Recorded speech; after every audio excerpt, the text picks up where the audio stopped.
ਸਤਿ ਸ਼੍ਰੀ ਅਕਾਲ, ਸਵਾਗਤ ਹੈ ਜੀ ਸਾਰਿਆਂ ਦਾ।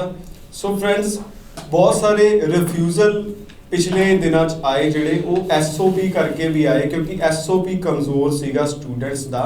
ਸੋ 2022 ਦੇ ਵਿੱਚ ਜਿਨ੍ਹਾਂ ਨੇ ਫਾਈਲ ਲਗਾਉਣੀ ਹੈ ਉਹ SOP 'ਚ ਕਿਹੜੀਆਂ ਗੱਲਾਂ ਦਾ ਧਿਆਨ ਰੱਖਣ, ਕਿਉਂਕਿ SOP ਬਹੁਤ ਸਾਰੇ ਐਸਪੈਕਟਸ ਜਿਹੜੇ ਵੀਕ ਹੁੰਦੇ ਆ ਕਈ ਵਾਰੀ ਪ੍ਰੋਫਾਈਲ ਦੇ, ਉਹਨਾਂ ਨੂੰ ਕਵਰ ਕਰ ਦਿੰਦਾ ਤੇ ਰਿਫਿਊਜ਼ਲ ਨੂੰ ਵੀਜ਼ੇ 'ਚ ਕਨਵਰਟ ਕਰ ਦਿੰਦਾ। ਪਰ ਜੇ SOP ਵੀਕ ਰਹਿ ਜਾਵੇ ਫਿਰ ਵੀਜ਼ਾ ਆਉਣ ਦੀ ਪੋਸੀਬਿਲਿਟੀ ਬਹੁਤ ਜ਼ਿਆਦਾ ਘੱਟ ਜਾਂਦੀ ਹੈ। ਸੋ ਅੱਜ ਸਾਡੇ ਨਾਲ ਜਿਹੜੇ ਐਕਸਪਰਟ ਮੌਜੂਦ ਨੇ ਉਹ SOP 'ਚ ਬਹੁਤ ਜ਼ਿਆਦਾ ਡਿਟੇਲ 'ਚ ਤੁਹਾਨੂੰ ਇਨਫੋਰਮੇਸ਼ਨ ਦੇ ਸਕਦੇ ਨੇ। ਉਹ SOP 'ਚ ਉਹਨਾਂ ਦਾ ਬਹੁਤ ਜ਼ਿਆਦਾ ਵਧੀਆ ਐਕਸਪੀਰੀਅੰਸ ਹੈ ਤੇ ਉਹਨਾਂ ਦੀ ਬਣਾਈ ਹੋਈ SOP ਆਪਣੇ ਆਪ ਦੇ ਵਿੱਚ ਬਹੁਤ ਵਾਰ ਰਿਫਿਊਜ਼ਲ ਨੂੰ ਵੀਜ਼ੇ 'ਚ ਕਨਵਰਟ ਕਰ ਚੁੱਕੀ ਹੈ। ਸੋ ਮੈਂ ਸਵਾਗਤ ਕਰਦਾ ਸਾਡੇ ਅੱਜ ਦੇ ਗੈਸਟ ਬ੍ਰੌਡਵੇ ਇਮੀਗ੍ਰੇਸ਼ਨ ਦੇ ਸੀਨੀਅਰ ਕੰਸਲਟੈਂਟ ਜਗਪ੍ਰੀਤ ਸਿੰਘ ਜੀ। ਸਵਾਗਤ ਹੈ ਜੀ। ਥੈਂਕ ਯੂ ਦੀਪਕ ਜੀ। ਸੋ ਜਗਪ੍ਰੀਤ ਜੀ, ਸਭ ਤੋਂ ਪਹਿਲਾਂ SOP ਦੇ ਇੰਪੋਰਟੈਂਸ ਤੇ ਬਹੁਤ ਵਾਰੀ ਆਪਾਂ ਸ਼ੋਅ ਕੀਤੇ ਆ।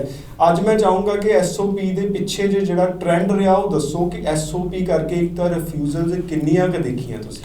ਬਿਲਕੁਲ ਦੀਪਕ ਜੀ, ਪ੍ਰੈਜ਼ੈਂਟਲੀ ਜਿਹੜੇ ਰਿਜ਼ਲਟ ਆਏ ਨੇ ਉਹਦੇ ਵਿੱਚ ਅਗਰ ਮੈਂ ਨੌਨ STS ਦੀ ਜਦੋਂ ਵੀ ਗੱਲ ਕਰਦਾ, ਚਲੋ ਉਹਦੇ ਤੇ ਸਕਸੈਸ ਰੇਟ IRCC ਦਾ ਲੋ ਰਿਹਾ, ਬਟ ਅਗਰ ਮੈਂ SDS ਕੇਸਿਸ ਦੀ ਗੱਲ ਕਰਾਂ, ਰੀਸੈਂਟ ਪਾਸ ਆਊਟ ਸਟੂਡੈਂਟਸ ਦੀ ਗੱਲ ਕਰਾਂ, 80% ਪਲੱਸ 7 ਬੈਂਡ ਓਵਰਆਲਸ ਉਹਨਾਂ 'ਚ ਵੀ ਮੈਂ ਰਿਫਿਊਜ਼ਲਸ ਦੇਖੀਆਂ ਨੇ। ਔਰ ਉਹਨਾਂ ਦਾ ਕਾਰਨ ਇੱਕੋ ਇੱਕ ਰਿਹਾ ਸੀ, ਈਦਰ ਉਹ ਐਪਲੀਕੇਸ਼ਨਸ ਵਿਦਾਊਟ SOP ਸੀ ਔਰ ਉਹ applications with ਇਨਐਪਰੋਪਰੀਏਟ SOP C.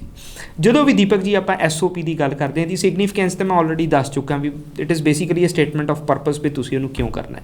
But ਇਹਦੇ ਵਿੱਚ ਇਹਦੀ ਡਿਵੈਲਪਮੈਂਟ ਕਿੱਦਾਂ ਹੈ, ਇਹਦੇ ਦੋ ਤਰੀਕੇ ਹੈ।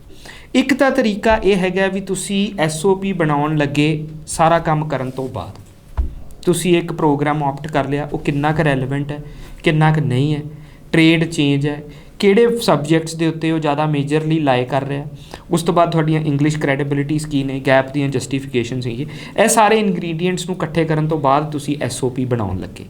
ਉਹਦੇ ਵਿੱਚ ਫਿਰ ਉਹਦੀ ਡਿਵੈਲਪਮੈਂਟ, ਉਹਦੀ ਡਿਜ਼ਾਈਨਿੰਗ, ਉਹਦੀ ਡਰਾਫਟਿੰਗ, ਫਿਰ ਤੁਸੀਂ ਉਹਨੂੰ ਇੰਨਾ 100% ਆਪਟੀਮਾਈਜ਼ ਨਹੀਂ ਕਰ ਪਾਓਗੇ ਕਿਉਂਕਿ ਤੁਹਾਡੇ ਕੋਲ ਉਹਦਾ ਕੰਟੈਂਟ ਉਨਾ ਵੈਲ ਜਸਟੀਫਾਈਡ ਨਹੀਂ ਹੋਊਗਾ। ਬਟ ਫਿਰ ਵੀ ਉਹਨਾਂ ਚੀਜ਼ਾਂ ਨੂੰ ਕਵਰ ਅਪ ਕਰਨ ਦੇ ਲਈ ਤੁਹਾਡੀ ਲੈਂਗੁਏਜ ਦੇ ਉੱਤੇ ਕਮਾਂਡ ਹੈ ਔਰ ਤੁਹਾਨੂੰ ਇੰਨਾ ਕੁ ਪਤਾ ਹੋਣਾ ਚਾਹੀਦਾ ਕਿ ਕਿਹੜੇ ਪੋਜ਼ੀਟਿਵ ਐਟਰੀਬਿਊਟਸ ਨੂੰ ਤੁਸੀਂ ਹਾਈਲਾਈਟ ਕਰਨਾ ਹੈ ਔਰ ਕਿਹੜੀਆਂ ਨੈਗੇਟਿਵ ਐਸਪੈਕਟਸ ਨੂੰ ਤੁਸੀਂ ਉਹਦੇ ਵਿੱਚ ਡਿਮਿਨਿਸ਼ ਕਰਨਾ ਹੈ। ਸਮਝਣਾ ਚਾਹੂੰਗਾ ਕਿੱਦਾਂ ਦੀਆਂ ਮੇਨ ਸਾਡੇ ਨੈਗੇਟਿਵ ਪੁਆਇੰਟ ਨੇ ਜਿਹਨੂੰ SOP 'ਚ ਕਵਰ ਕੀਤਾ ਜਾ ਸਕਦਾ। ਦੇਖੋ ਦੀਪਕ ਜੀ, ਨੈਗੇਟਿਵ ਪੁਆਇੰਟਸ ਦੀ ਗੱਲ ਕਰਾਂ, ਮੋਸਟਲੀ ਉੱਥੇ ਕਿੱਥੇ ਹੁੰਦੀ ਹੈ ਜਦੋਂ ਅਕੈਡਮਿਕਸ ਵੀਕਸ ਨੇ ਜਾਂ ਪਰਟੀਕੂਲਰ ਸਬਜੈਕਟ ਮੋਡਿਊਲਸ ਵੀਕ ਨੇ। ਸੋ ਉੱਦਾਂ ਦੇ ਐਸਪੈਕਟਸ ਨੂੰ ਕਦੀ ਵੀ ਸਾਨੂੰ ਹਾਈਲਾਈਟ ਨਹੀਂ ਕਰਨਾ ਚਾਹੀਦਾ, ਉਹਦੇ 'ਚ ਜਸਟ ਇੱਕ ਦੋ ਸਟੇਟਮੈਂਟਸ ਲਾਈਨਸ ਦੇ ਵਿੱਚ ਉਹਨੂੰ ਕਵਰ ਅਪ ਕਰ ਦੇਣਾ ਚਾਹੀਦਾ।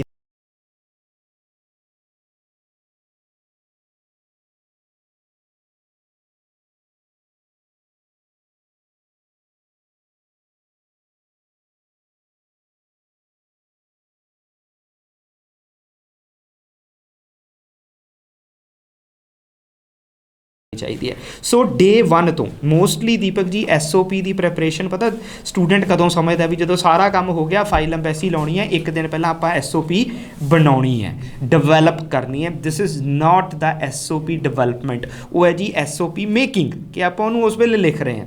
ਬਟ ਅਗਰ ਤੁਸੀਂ ਆਪਣੀ SOP ਨੂੰ ਡਿਵੈਲਪ ਕਰਨਾ ਚਾਹੁੰਦੇ ਹੋ ਤਾਂ ਉਹ ਤੁਹਾਡੇ ਐਪਲੀਕੇਸ਼ਨ ਦੇ ਡੇ 1 ਤੋਂ ਸਟਾਰਟ ਹੁੰਦੀ ਹੈ, ਜਿੱਦਣ ਤੁਹਾਡੀਆਂ ਅਕੈਡਮਿਕਸ ਤੁਸੀਂ ਡਰਾਫਟ ਕੀਤੀਆਂ, ਪ੍ਰਪੋਜ਼ਡ ਪ੍ਰੋਗਰਾਮ ਲਿਆ, ਉਹ ਕਿੰਨਾ ਕੁ ਰੈਲੇਵੈਂਟ ਹੈ, ਕਿੰਨਾ ਕੁ ਅਪਗ੍ਰੇਡਡ ਹੈ, ਕਿੰਨਾ ਕੁ ਅਕੈਡਮਿਕ ਪ੍ਰੋਗਰੈਸ਼ਨ ਦੇ ਵਿੱਚ ਉਹ ਡਿਫਾਈਨ ਹੋ ਰਿਹਾ, IELTS PT ਦੀਆਂ ਕੀ ਰਿਕੁਆਇਰਮੈਂਟਸ ਲਈਆਂ ਨੇ, ਗੈਪ ਦੀਆਂ ਜਸਟੀਫਿਕੇਸ਼ਨਸ ਕਿਸ ਤਰੀਕੇ ਨਾਲ ਕੀਤੀਆਂ ਨੇ।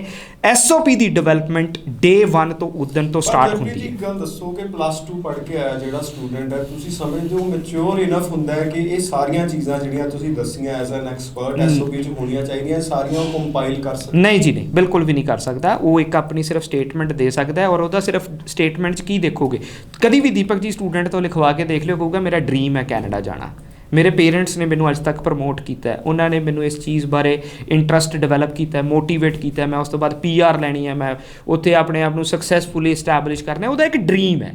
ਬਟ ਉਹਦੀ ਪ੍ਰੈਜੈਂਟੇਸ਼ਨ, ਉਹਦੀ ਡਰਾਫਟਿੰਗ, ਉਹਦੇ ਆਈਡੀਆਜ਼ ਨੂੰ ਇੰਪਲੀਮੈਂਟ ਕਰਨਾ ਉਹ ਇੱਕ ਐਕਸਪਰਟ ਦਾ ਕੰਮ ਹੈ। ਸੋ ਉੱਥੇ ਹਮੇਸ਼ਾ ਤੁਹਾਨੂੰ ਇੱਕ ਐਕਸਪਰਟੀਜ਼ ਦੀ ਲੋੜ ਹੈ, ਇੱਕ ਵੈਲ ਐਕਸਪੀਰੀਅੰਸਡ ਪਰਸਨ ਦੀ ਲੋੜ ਹੈ ਜਿਹੜਾ ਤੁਹਾਡੇ ਇਹਨਾਂ ਐਟਰੀਬਿਊਟਸ ਨੂੰ, ਇਹਨਾਂ ਐਸਪੈਕਟਸ ਨੂੰ, ਇਹਨਾਂ ਆਈਡੀਆਜ਼ ਨੂੰ, ਡਰੀਮਸ ਨੂੰ ਇੱਕ ਕਾਮਨ ਪਲੇਟਫਾਰਮ ਤੇ ਲਿਆ ਕੇ ਉਹਨਾਂ ਦੀ ਇੱਕ ਵੈਲ ਡਰਾਫਟਡ ਡਿਸਕ੍ਰਿਪਸ਼ਨ ਦੀ ਡਿਊਟੀ ਬਣਦੀ ਹੈ। ਬਿਲਕੁਲ ਬਣਦੀ ਹੈ ਜੀ, ਬਿਲਕੁਲ ਬਣਦੀ ਹੈ। ਮੈਂ ਤਾਂ ਸੁਣਿਆ ਕੰਸਲਟੈਂਟ ਵੀ ਬਹੁਤ ਵਾਰੀ ਕਹਿ ਦਿੰਦੇ ਕਿ ਇੱਕ ਪ੍ਰੋਫਾਈਲ ਵਧੀਆ SOP ਦੀ ਲੋੜ ਨਹੀਂ।